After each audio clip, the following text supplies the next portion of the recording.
Rural schools are often several years old and their resources are not exactly modern, making them unique.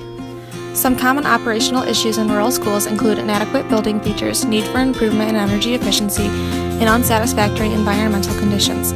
Though these issues can be fixed, finding and providing the funds to fix them is a struggle. According to DeWeese and Earthman, many rural schools remain unequipped to use modern technology. This can mean that students are using outdated textbooks, equipment, and programs to educate students.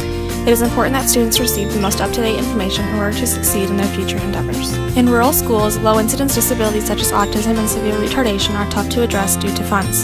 Some of the equipment and materials that are needed to assist those with disabilities are expensive. Also, hiring the appropriate amount of staff to assist students who are disabled can be difficult. A student's learning experience can be variously affected. Many students struggle with staying concentrated. If students are too hot or cold while attending school, concentration can be lost. Not having heat or air conditioning is a possibility and potential issue due to rural school buildings being very old. In addition, housing all students can be difficult. Today, modern teaching styles require large and small group instruction and activities, laboratory classrooms, and media centers with many resources. Not having up-to-date materials and spaces can set students behind. There are ways in which students of rural schools can be disadvantaged. For example, in some rural schools, there is a limited number of course offerings. One big goal of education is to prepare children for their future. It is important that students don't fall behind and receive an education that will be useful for them. However, studies have shown that small schools achieve more. Students in small schools tend to be more involved in extracurricular activities, attend school daily, and stay in school until graduation. As there is a smaller population, more time can be focused on individual students. These students feel a sense of belonging and develop close relationships with their peers and teachers. One reason for this is that teachers in rural schools have better attitudes toward their work, students, and colleagues. A student will learn better when they feel comfortable and enjoy their environment. Small schools have been the backbone of the United States since the founding of this country. Before big cities were made, the United States was mainly farmland and small communities. In these schools, students were very close to their teachers, and their teachers would be a major part of their community. According to Howley and Ekman, until 1917, over 50% of Americans lived in rural areas. More students were leaving rural areas to live in cities, but these small community schools adapted to the times. Many schools are now a combination of many different communities, creating county-based schools. In the past, students who come from rural areas were the ones to become the leaders and captains of industry. Unfortunately, these rural schools are looked down upon nowadays. It was thought that schools that were bigger were more cost-effective, but this idea has had a lot of negative consequences, such as lower student achievement, more discipline problems, and a larger dropout rate. There are pros and cons about growing up in a rural community school. Some of the negatives include the difficulty of keeping modern technology in the classroom, which can hinder student opportunities to grow and learn. Another issue is finding the funds to be able to accomplish the task of educating students well. This leads to a lack of certain organizations or opportunities for students. There is also an issue of the lack of diversity and forward thinking. The pros of rural schools are that rural students seem to see their schools as safer. This could be because it's easier to spot strangers and easier to maintain discipline to all students. Another positive is that there is generally more parent involvement in the school, and students have an easier time of forming strong relationships with peers and teachers. The administration is a vital part in the school's success and what the school's values are. Principals are one of the most important parties in a school district, and the roles they play affect every single person working and learning inside that school. In rural school education, the community plays a very big role in education and the decisions the principals make. One of the biggest problems administration faces is cutting the resources the community wants for the students so they can spend money on the resources the students need to get prepared for the tests the state gives them.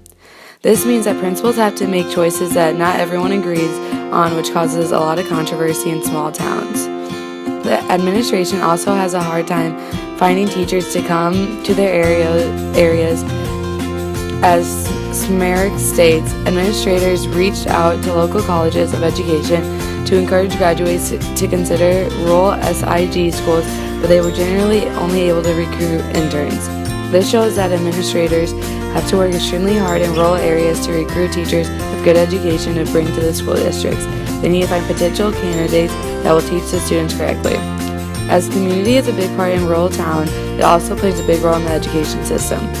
Schools are influenced by the community, having to do with economy, participation, and the amount of help teachers receive from parents. In rural education, teachers are constantly trying to work with parents and get them involved in the school by welcoming them into the classrooms. As the community brings the school together, there's also a downside to the role the community plays, as the school is completely influenced by the economy of the community. If there is no work for families, the population will continue to fluctuate, which changes how much taxes are coming into the school and the budget the school is given.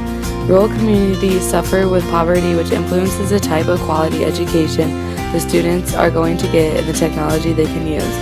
This requires teachers in rural communities to work extremely hard and really get to know the way the students learn. As teachers sometimes have a hard time getting to know their students' abilities, it seems to be easier for rural educators to do this. Teachers in rural communities usually are very involved with the activities in the community like coaching, which allows them to be with students outside the common school day. Every role that is played in the rural education affects everyone.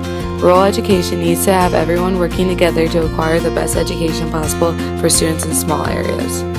Rural schools and communities have been around for hundreds of years and will not disappear.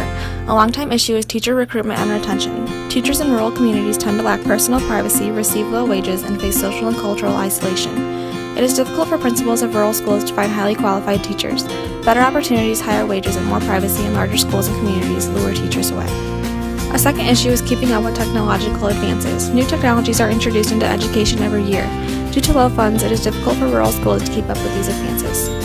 Rural schools have always been a part of the American education system and will continue to always be. As some people think that students do not receive the best education possible and rural schools are something to laugh at, I believe rural schools can give students something more than any other place can. One thing that rural schools offer their students and the parents is knowing who is teaching your child and the kind of education you will receive. Some people tend to think that if you live in a small town, you will receive a small education.